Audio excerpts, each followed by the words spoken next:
In this exercise, we're going to create the banner for a portfolio. A couple things about the banner that we need to know before we start it.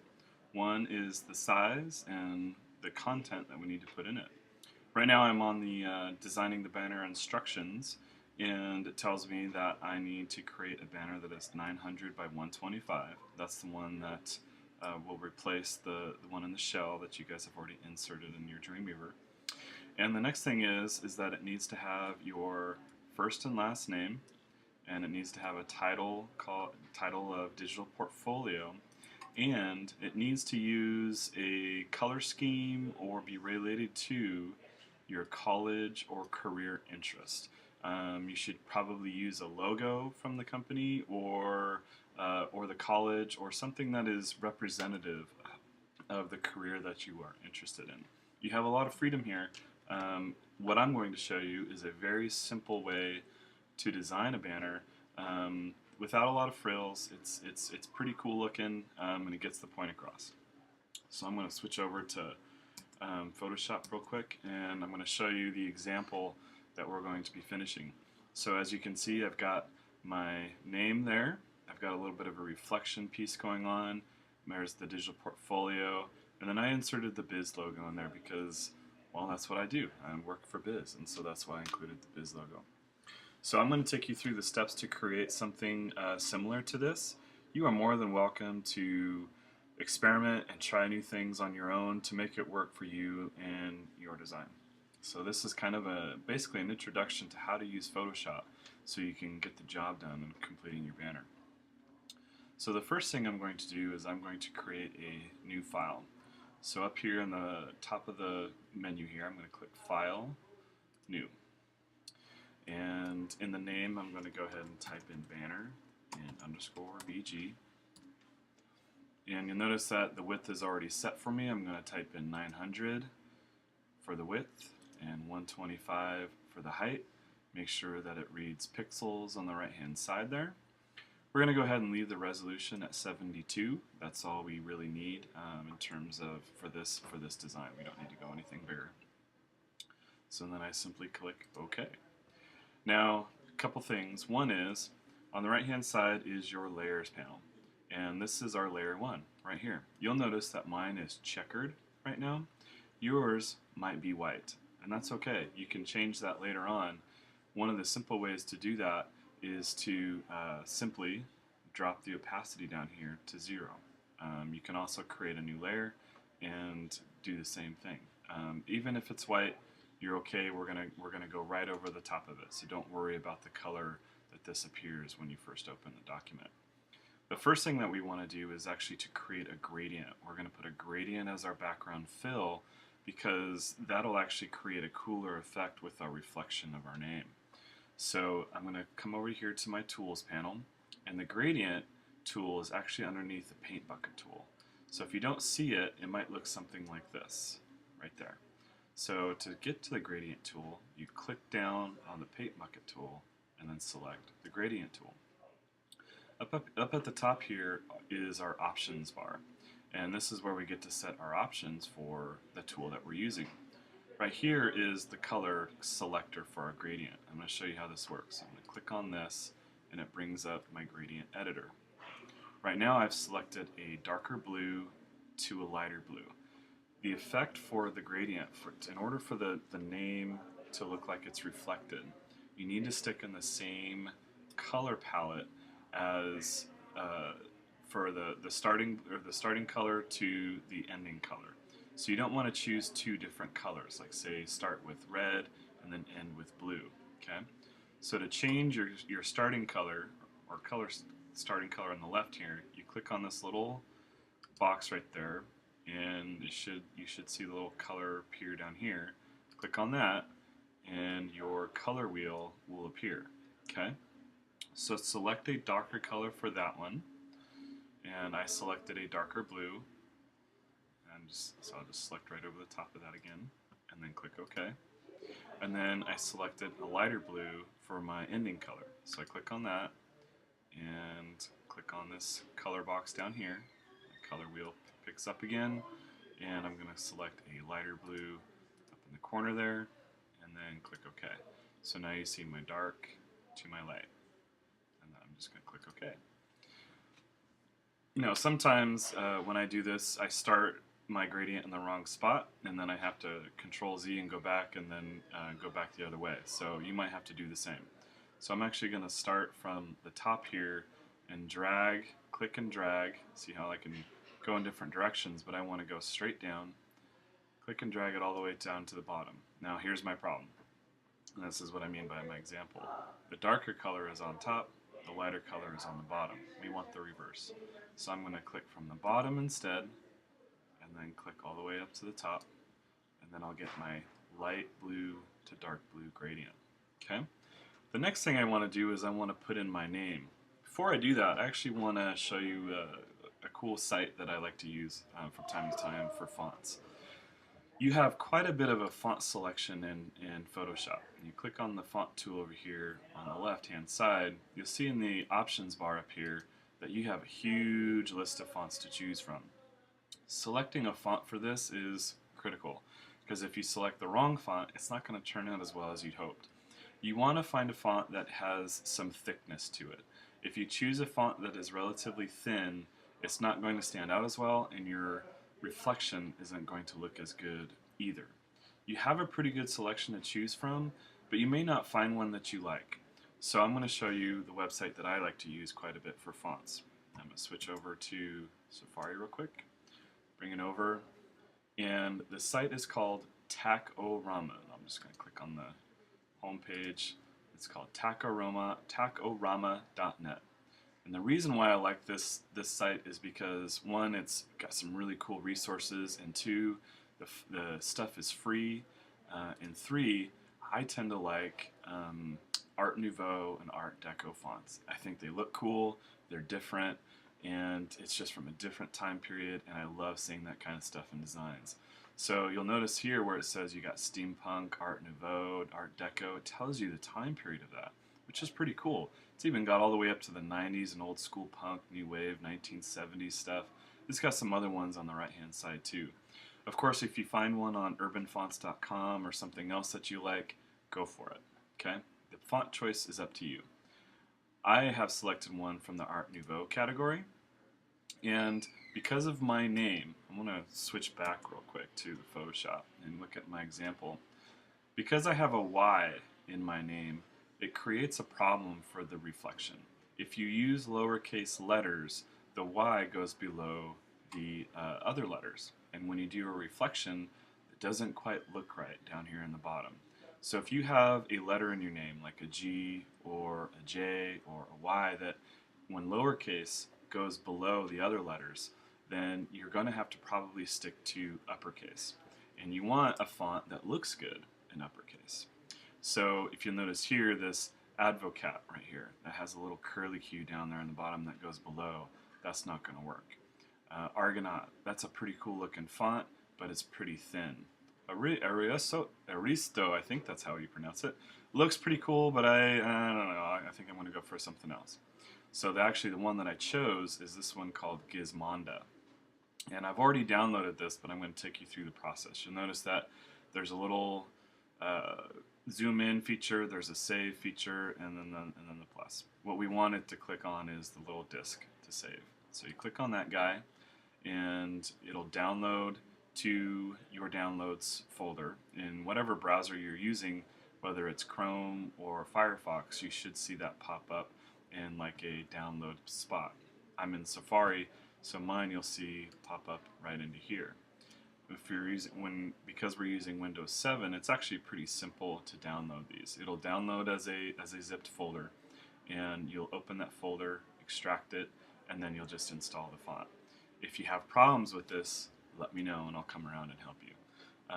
I've already downloaded this, but I'm just going to show you how this works here. I'm going to open this file, and what you want to look for in this case is the TTF file, that stands for True Type Font. And if I open this, kind of the same process for Windows 7, by the way, you should get a window and it'll say install the font. I've already installed this, so I'm not going to follow through with this. Okay, so once you've installed the font, go back to Photoshop. And it might take like about 30 seconds to a minute for it to take effect in Photoshop. If you have the font tool selected with your options bar on there, it may not show up right away at first. So what I do is I often switch back to another tool and then go back to the font tool, and then it should appear. So I'm going to select the Gizmondo, and I'm going to go back to my banner image here. And there's a trick to using the font tool or the text tool. When you want to use the text tool, you want to actually click and drag to create a box. If you just click, and I'm going to Control Z this real quick, actually delete that layer. If you just click, what you're going to just see is a little tiny square and then that line. That actually becomes a problem later on if there's something that you want to change or mess with that. So create a box instead. So I'm going to delete that layer, and because this is going to be a larger font, it's going to be nice and large, I'm actually going to create a nice large box. I can always resize it later. It's easier to start off big and then resize it to small rather than doing the opposite. I'm going to start off with a nice large size. Up here on the top you have some options, and also there's another window that is really helpful. If you go to Window and select, where is it? Character, you'll see that you also have a little bit more options with fonts in here. It's actually a nice feature. You can resize, you can change font, you can actually change the vertical height of it, and you even have some options in here like underlining and bold and italic, stuff like that. So I usually use this window quite a bit. I'm going to start off with a 72-point font. Depending on the font you chose will determine which size you're going to want to use. I may need to adjust that, but I'm not sure. So I'm going to start off with 72 and type my name. I'm going to actually use the small caps feature here. You see where my cursor flips up and it says small caps underneath it. Because of my Y, I want to use all caps. Now, what's the difference between small caps and all caps? Well, the difference is that when you type in a capital J, it still appears capital, but then when you type in the rest of your letters, they look a little bit smaller than the first letter here, right? But they're still capitalized. Now, if I were to change that to all caps, they would all be the same. So I actually like the look of the small caps because I like to see the differentiation between the first letter of my name being capitalized and the rest of my letters in my name. So I'm going to hit space and type in the rest. So you see I have quite a bit of extra room here, right? Now, one thing I want to show you guys that works really awesome, and I love using this feature all the time, and you'll see right now that I've already got the value set at 100. This thing right here says VA. This is the set the tracking for each character. This is also called kerning. Normally it is set as 0, and look how close it gets when it's set at 0. This is nice when you want to spread out some letters over an amount of space and not have to do it manually. So with that, my name highlighted, I'm going to change that from 0 to 100. Now you can experiment with this with your font. You can try something smaller or larger. If I go up to 200, it really spaces it out. But I need to fit other things in here, so I want to make sure that I leave room for that. So I'm going to leave it at 100. Okay. The other thing that I want to do is I want to go ahead and change the color of my font right now. Now, depending on what your design looks like will depend on what color you want to use. What I'm going to do is I'm going to click on the color picker, and I actually want to click and find a darker blue.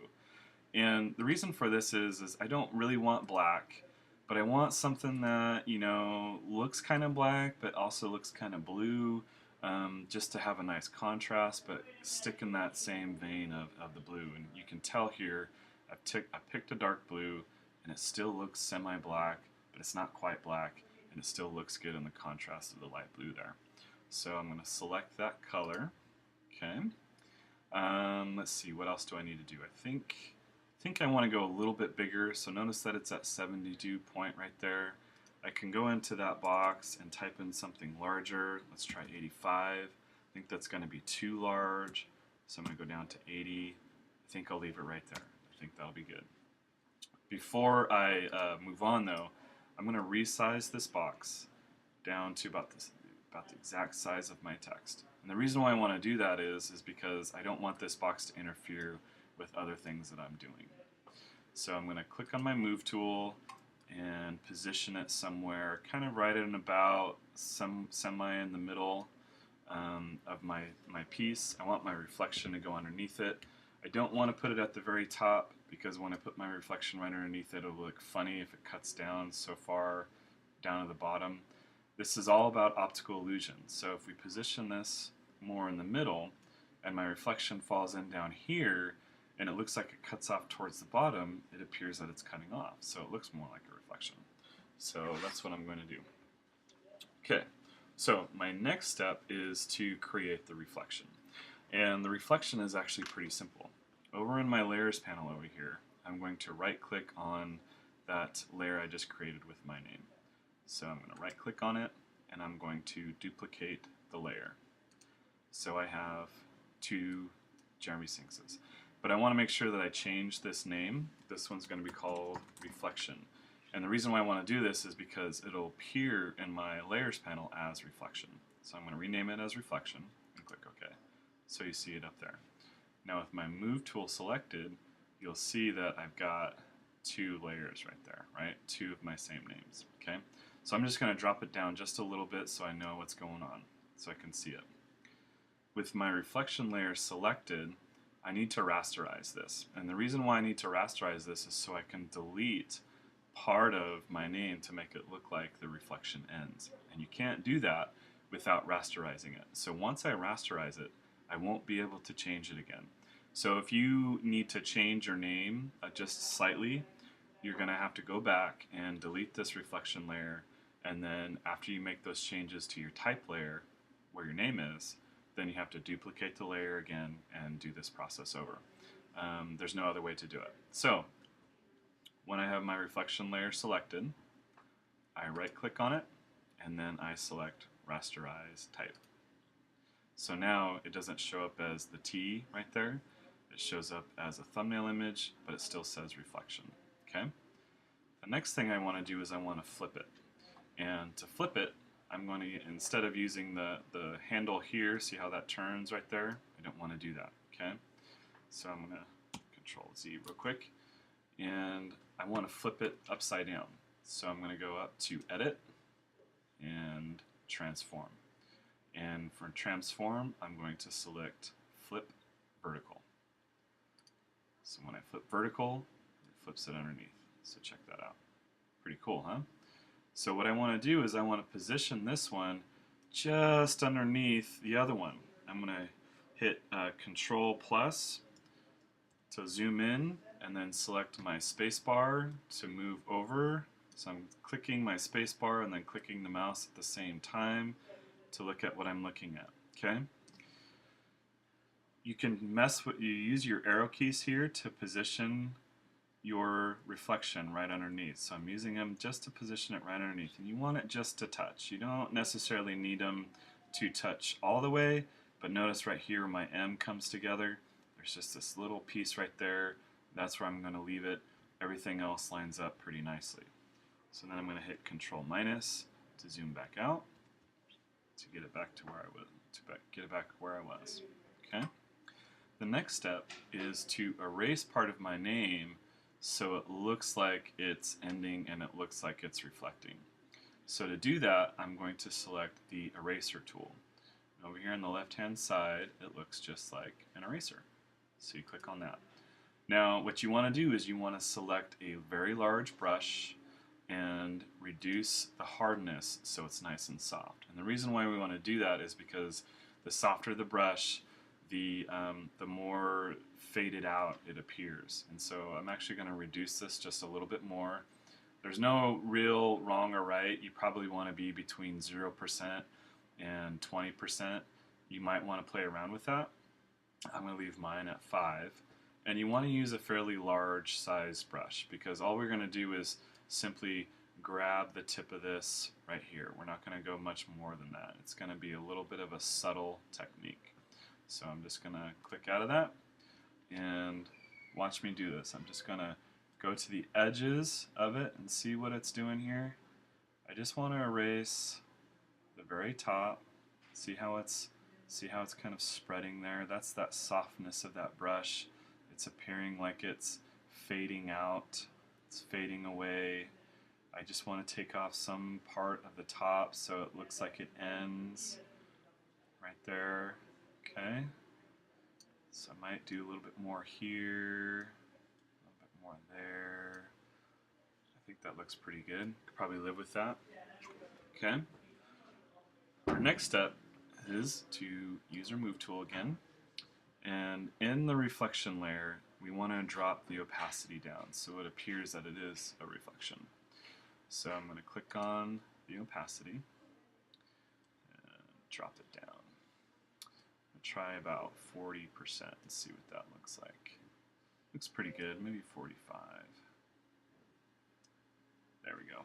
Okay, I'm going to leave it right there. Okay, so now if you want to move both of these layers so that they is positioned in your banner a little bit better, click on both these layers, hit Shift and click. So notice how I can select both layers here, reflection and my name, and notice now that my bounding box around my name encompasses both those layers. So now I can actually move both at the same time, move it down a little bit, left or right, and they move together. And that way you don't mess up where they're positioned together. So you can move it down a little bit more so it appears like that reflection just ends on the bottom of our thing. So far, so good, right? The next step that I need to do is to type in digital portfolio. And so again, I'm going to come over to my text tool. And before I create my box though, I want to reduce my font size. It's just a little bit easier if we do this from the beginning. We're going to pick something smaller. I'm actually going to go drastically small compared to 80 pixels. I'm going to go down to 30 pixels. Uh-oh, I messed up. Look at that. Change my name there. I'm going to hit Control Z. That's because I'm still selected on my layer over here. If this happens to you, just unselect that. Okay, there you go. Once you're off that, you can create a new text box. Okay, I'll switch that back to 30, and then I'm going to create my text box. Again, I'm going to make it bigger than I need it to be, and then I'm going to type in digital portfolio. Spell it right. I'm going to make some adjustments to this layer before I position it and reduce the size. I like the size where it's at, but I want to do a different color. And I actually want to make it a little bit, might experiment with my kerning here, maybe make it a little bit skinnier, reduce it down to 50 instead of 100. I want to go with a different color. I'm going to choose white. And the reason why I'm going to choose white is I'm going to show you another cool trick that I love to use. And I'm actually going to apply that trick to my name here in just a sec too, but I'll show you both at the same time. So I'm going to highlight my name and select a color, and I want to be different than the other color. So I'm going to select white, and I like white because it's really visual and it pops. And I'm going to click OK. Then I'm going to I'm going to add a stroke to this text. And to do that, on the bottom of my layers panel is a little button called FX. And that stands for effects. So when you click on that little button, you get a little drop-down menu that has some options, and hopefully you can see that at the bottom of the screen there.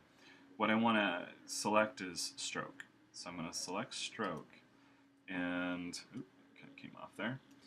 When I select stroke, it brings up a menu, and what I'm going to do is select a different color, because right now if you look at how it looks next to it, it's black. So you see the stroke around the letters? It's black. I don't want it to be black. I actually want it to be blue, and I want it to be the same blue as this text here. So you see what I'm going for? I'm still using the same elements, the same colors found in my design. So I click that box, and I have a little color picker. When I click the color picker, I can actually go over to my name here, click inside the S, and it'll give me the same blue that I used there. So I'm going to click OK. And I don't like the thickness of the stroke around it.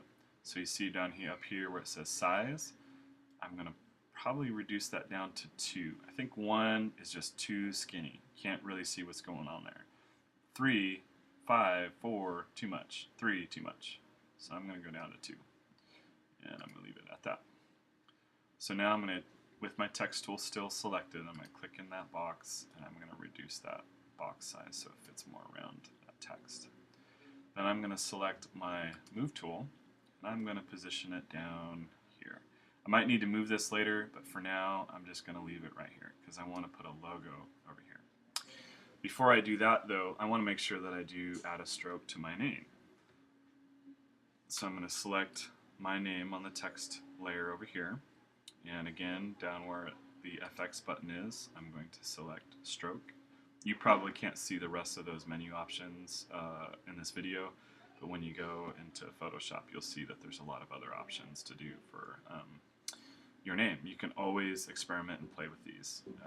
It's not wrong or right, or there's no right or wrong to that, just make it look good. So I'm going to select stroke. And by the way, the reason why I like stroke so much is because it looks professional. You see strokes all the time in advertising and billboards and stuff like that, and because it makes text stand out and it doesn't make it as boring. So I'm going to select the color wheel and I'm going to use a white stroke. So you see what I'm doing here? I'm going contrast. I use white for the inside of there, the dark blue around it. I'm using dark blue for the text, and now I'm going to use white outside of it. So I'm going to click OK. Believe it or not, I'm actually going to reduce the size to 1. And that's just me. I like it that way. It's more subtle, it's more clean. The bigger your text is, sometimes you don't need to use as big of a stroke. It all depends on the context that you're using it for. So that's not a golden rule or anything. Like you'll see big strokes around letters used in big types of advertising. Big types of advertising and stuff like that. So I'm going to click OK. Alright, so now I've got my name, I got digital portfolio, things are starting to come together. What I need is some kind of logo to go in there. So what I'm going to do is I'm going to go back to my web browser and I'm going to open up a new tab and I want to search for something that is related to what I want to do for my piece. And I'm actually going to type in creator BIS, and when I get my Google search, you'll notice I'm in the web portion of it, and you'll see our website right there. Pretty cool, huh? Switch over to images though, and that's what I want. And there's a lot of cool stuff here, you guys, believe it or not. BIS might just be more famous than you think we are. Anyway, I'm going to go ahead and use this this BIS logo right here. It's the simplest to cut out. Depending on what you're going to use, what you want to do for your career or your theme, will depend on the logo you want to use. My recommendation is use one that is simpler rather than more complex, because what I'm going to do is end up cutting this out so I can use it and place it into my image. So this only has 2 colors, which makes it a lot easier for me to do that. So I'm going to click on this. It's going to open up into this bigger piece. Then I'm going to right click on it and I'm going to save image as. And because I'm organized and just in case I might want to use it somewhere later, I'm going to save it in my portfolio folder. So my portfolio folder is in a different spot than yours. You're going to want to select your U drive. Don't forget, select your U drive. But mine is on my desktop just for convenience purposes to show you guys for this tutorial. So I'm going to select desktop, portfolio, Syncs Jeremy, images, and then I'm going to save that in that images folder. Okay? Once I do that, I'm going to go back to Photoshop. And what I need to do is open that image. So I'm going to go File, Open, and select my portfolio folder. It syncs there, images, and then BIS logo. So I'm going to open that up. Okay? I'm going to do it in a separate document because it actually makes it easier to place it into my banner. I want to get rid of this white. All I want is this black because I like the look of it. It's going to spell out BIS, but I don't want the white in there because honestly the white against that wouldn't look so good. So I'm going to get rid of that. There's a couple of different ways to do it. The simplest way for this logo is to use the magic wand tool. So what I'm going to do is, first of all, I need to unlock the background layer in the Layers panel. So I'm going to double click that and unlock that so it says Layer 0. Okay? And the reason, in order to delete this out, we have to unlock the background layer. So now I can select my Magic Wand tool, and the Magic Wand tool is really magic. It's really cool, and for the applications like this, it works really well. For complex images, not so much. There's other ways to cut out things that you need to cut out, like you guys have used the pen tool for the snowboard tutorial. So I'm going to click inside the white area, and I'm just going to hit delete. And now my background is transparent. That checkered look means that the background is transparent. I'm going to hit Control D to deselect that, and then I'm going to select my Move tool. Notice now that the bounding box only surrounds that part of the image, not the whole thing, but just that part of the image that is colored and looks like something. So what I'm going to do is I'm going to click, and notice how I can move this.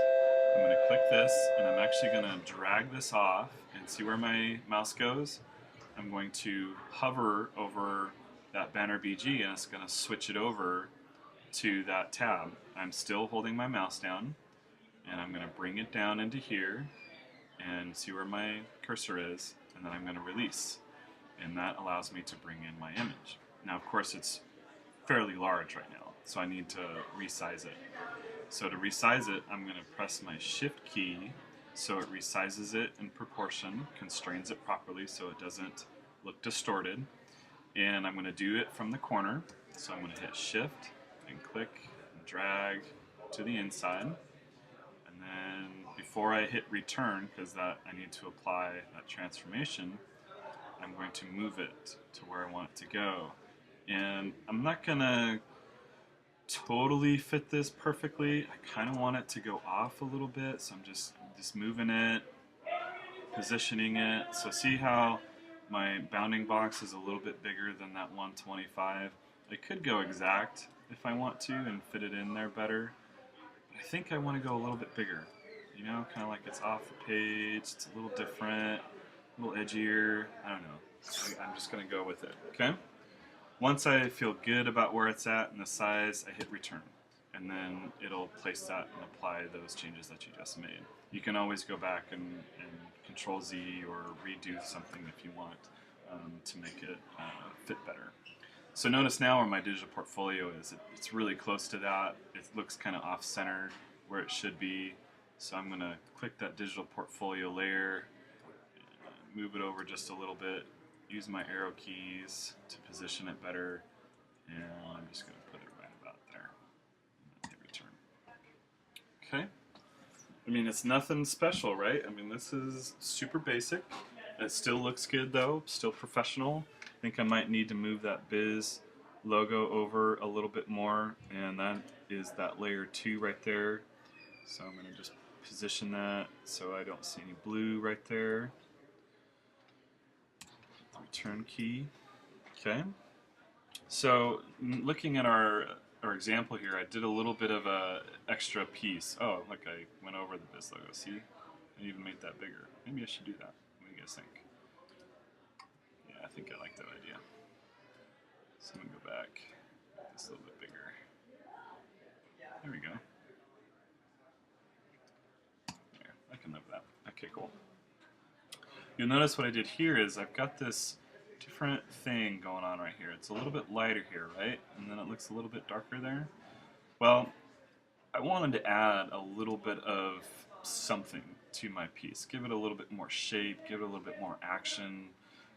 So what I did is I used the elliptical tool and created that shape. I'm going to show you how to do that. You don't have to do this, but I think it looks kind of cool. You can do it in other ways, but it kind of highlights your name a little bit differently and creates a little bit more action in your banner.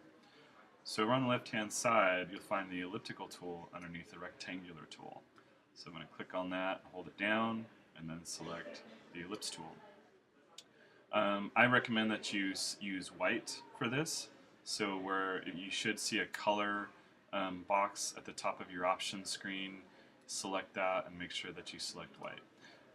By the way, if you haven't noticed, my screen might look just slightly different than yours. I'm using a newer version of Photoshop, but everything should be fine for you using CS5.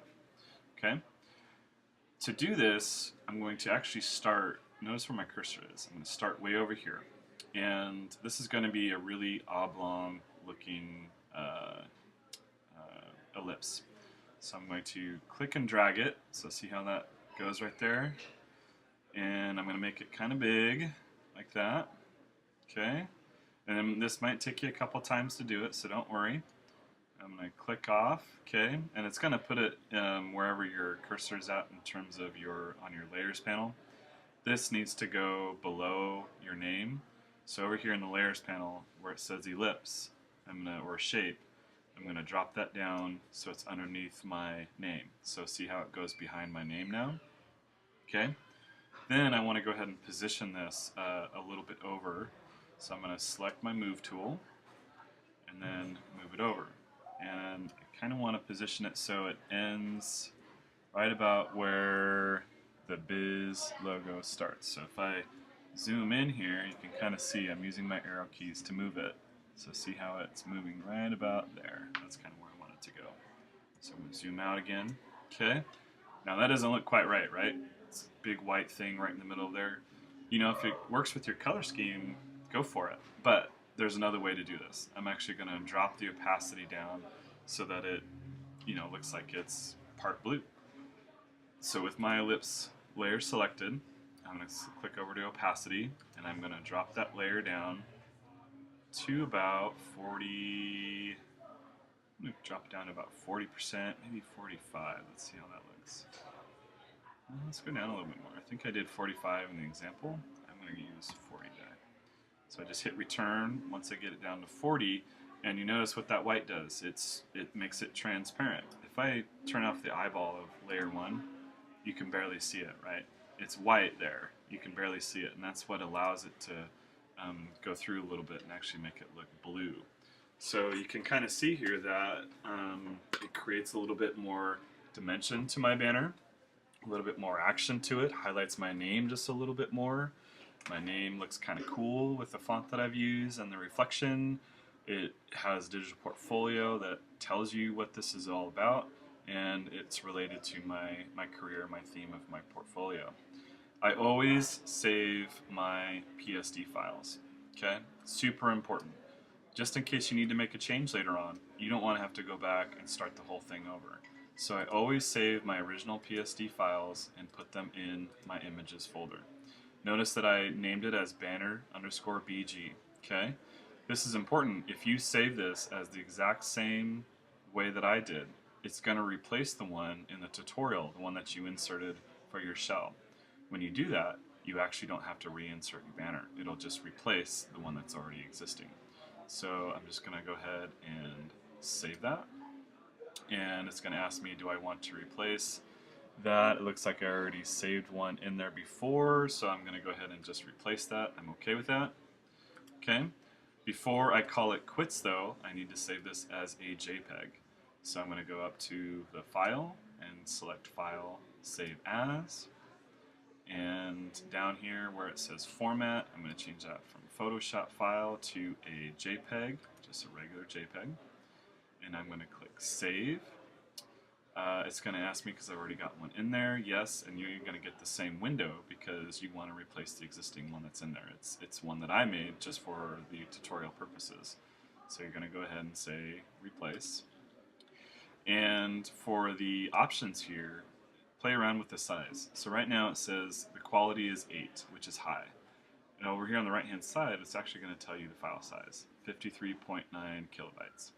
If I drop down to medium, it's going to make it 6 kilobytes lower, which will mean it'll load faster. This is not an overly complex image, so I can actually get away with saving it as medium. I might even try 7 there, maybe let's go up to 8. I think I'm okay with that. I think I'll go ahead and take a chance with the highest setting. If I go all the way up to maximum, that really boosts it up to like 100K. So it's worth it to me to save it as 8 and get the little extra higher resolution for only 6,000 kilobytes more, and that's really not that much. So I'm going to leave it at that and click OK, and there, I just completed my banner for my portfolio. I recommend that you open up your Dreamweaver, open up your index file, and see how it looks in your shell. So this concludes the banner tutorial in Photoshop for your portfolio. The next piece will be for you to start designing or start inserting some of the content for your home page and all the rest of your pages. You're on a roll now. It's almost done. Now the cool part takes place. Your portfolio starts to take shape and be individualized to you and your interest and who you are.